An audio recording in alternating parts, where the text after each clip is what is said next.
इस वीडियो के एंड में मुझे आपसे कुछ ज़रूरी बात करनी है, तो प्लीज़ स्किप मत करना।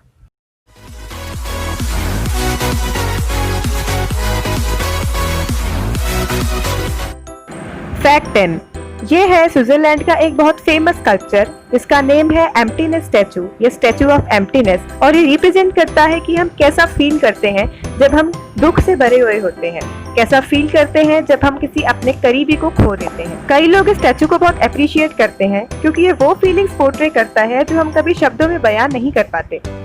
फैक्ट 9, जो अपनी स्क्रीन पर आप ये लेपर्ड देख रहे हो, इसका नेम है द फॉर्मोसन क्लाउडेड लेपर्ड, और ये सिर्फ ताइवान में पाए जाते थे। 1983 में ये दिखना बंद हो गए थे और 2013 में इन्हें एक्सटिंक्ट डिक्लेयर कर दिया गया था, लेकिन फॉर्चुनेटली ये वापस आए। 30 सालों बाद ये वापस ताइवान में दिखाई दिए। सिर्फ यही ही नहीं, माउस डियर देखो, ये है माउस डियर, और ये मतलब माउस और डियर का कॉम्बिनेशन जैसा है। ये भी एक टाइम पर एक्सटिंक्ट हो गए थे, लेकिन ये भी वापस आए। ये तो मैंने आपको 2 एग्जाम्पल्स दिए, लेकिन और भी ऐसी कई सारी स्पीसीज हैं जो एक्सटिंक्ट होकर वापस दिखाई दी हैं। साइंटिस्ट ये मानते हैं कि आने वाले समय में ऐसी और स्पीसीज भी हो सकती हैं जो पहले एक्सटिंक्ट हो गई हो लेकिन वापस आ जाएं, इंक्लूडिंग डायनासोर्स। फैक्ट 8, आप लोग वॉयज के बारे में जानते हो ना? वॉयज मतलब सी ट्रिप, यानी सी के थ्रू जर्नी करना, ठीक है? अब इनसे मिलो। ये है रेमोन आर्ता गेविटिया, और इन्होंने 1871 में एक शिप में जर्नी की। अनफॉर्चुनेटली उस शिप में आग लग गई और बाद में वो डूब गया, लेकिन फॉर्चुनेटली ये बच गए। लेकिन इस इंसिडेंट के बाद रेमोन आर्ता गेविटिया मेंटल ट्रॉमा के शिकार हो गए और उन्होंने बहुत लंबे टाइम तक अपने आप को सी ट्रिप से दूर रखा। लेकिन बाद में उन्होंने अपने आप को समझाया कि ऐसा हमेशा थोड़ी होता है कि शिप में हम जा रहे हैं और वो डूब जाए।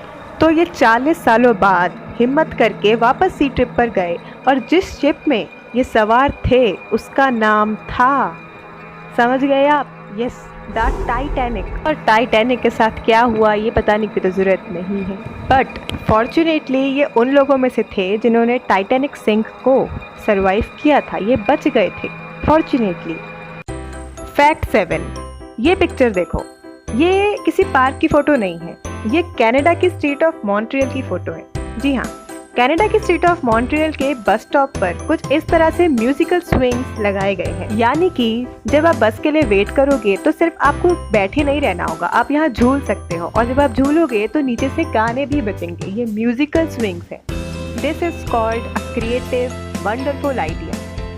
फैक्ट 6, मैं आपको सिर्फ 2 सेकंड का टाइम देती हूँ और आप मुझे देखकर बताओ कि ये जानवर कौन है। हो गए 2 सेकंड? पता चला? ये है बियर्स विदाउट फर। अगर इनका ये फर निकाल दें तो ये क्यूट से बियर्स कुछ ऐसे लगते हैं।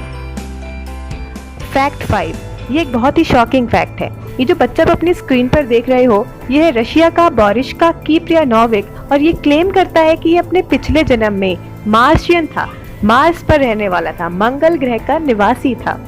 ना जस्ट ये सिर्फ क्लेम करता है, बल्कि ये बहुत सारे फैक्ट्स भी बताता है जो कि मंगल ग्रह से जुड़े हुए हैं। जैसे कि ये बताता है कि जब ये मंगल ग्रह पर था तब कोई वॉर हुई और उसकी वजह से प्लैनेट पर लाइफ वाइप आउट हो गई, लेकिन आज भी लोग वहाँ रहते हैं, लेकिन अंडरग्राउंड। ये कहता है कि जब ये मार्शियन था, यानी जब ये मंगल ग्रह का निवासी था, तब ये अर्थ आया था एज अ पायलट, और जो मार्शियंस हैं, जो मंगल ग्रह के निवासी हैं, उनके बहुत अच्छे संबंध है अर्थ के एंशिएंट इजिप्शियंस से।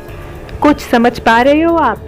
इस बच्चे के क्लेम करने से पहले ही ऐसी कई सारी थ्योरीज मौजूद हैं जो पिरामिड्स को, इजिप्शियन पिरामिड्स को एलियन से जोड़ती हैं।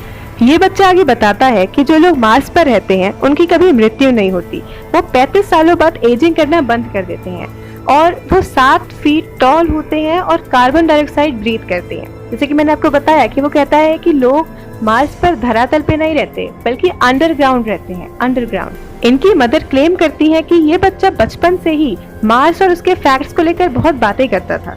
ये किसी लोटस पोजीशन में बैठ जाता था और डिटेल में मार्स के फैक्ट्स बताता था, जैसे कि वहाँ का प्लेनेटरी सिस्टम, वहाँ के सिविलाइजेशन, जो घर के बाकी सदस्यों को बहुत कंफ्यूज करते थे। इनकी मदर बताती हैं कि जब ये बच्चा सिर्फ 1 साल का था, तभी से इन्होंने न्यूज़पेपर हेडलाइंस पढ़ना शुरू कर दिया था। जब ये बच्चा 2 साल का था तो ये ड्राइंग कर पाते थे, और 2.5 साल की उम्र में पेंट। कमाल है। यहाँ तक कि ये बच्चा ये भी बता चुका है कि अर्थ की लाइफ चेंज कैसे होगी। It's so mysterious.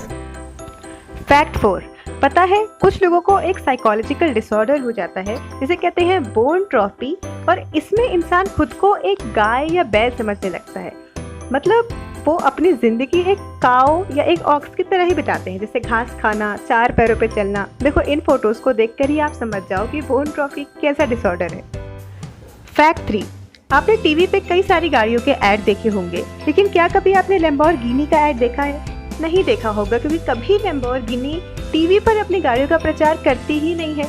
उन्हें ऐसा लगता है कि जो लोग लैम्बोर्गिनी जैसी महंगी गाड़ी अफोर्ड कर सकते हैं, वो लोग इस टाइम टीवी के सामने बैठकर अपना टाइम वेस्ट नहीं कर रहे होंगे। ये उनकी थिंकिंग है। फैक्ट 2, कुछ वियर्ड सी पिक्चर है ना?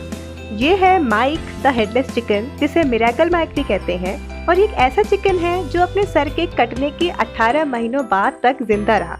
कई लोग इस स्टोरी को झूठ मानते थे, इसीलिए इस बर्ड के ओनर खुद यूनिवर्सिटी ऑफ उथाह में इस चिकन को लेकर गए थे ताकि ये फैक्ट जस्टिफाई हो सके। ये एक सच में मिरेकल है। इसका नाम जो द मिरेकल माइक पड़ा है ना, वो गलत नहीं आएगा।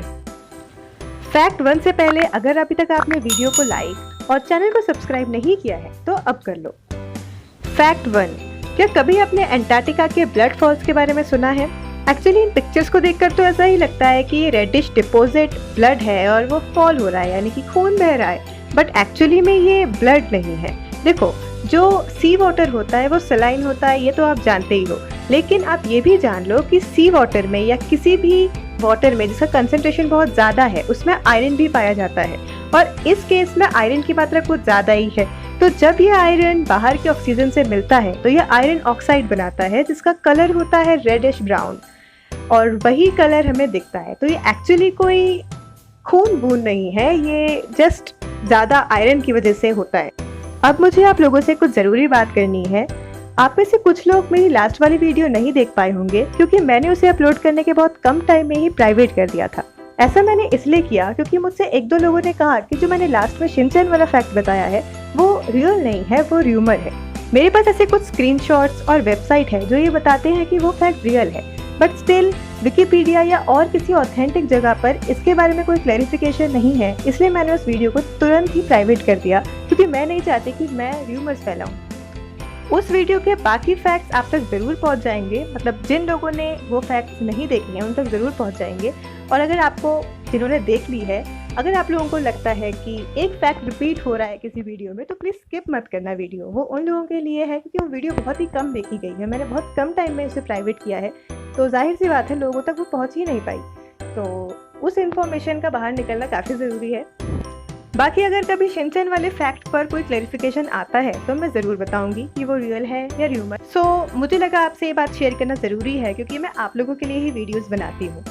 सो ठीक है, अगर ये वीडियो आपको पसंद आई है तो लाइक और सब्सक्राइब ज़रूर करना, शेयर करना, वीडियो कैसी लगी कमेंट करना। Thanks for watching, stay tuned, stay safe, Bharat माता की जय।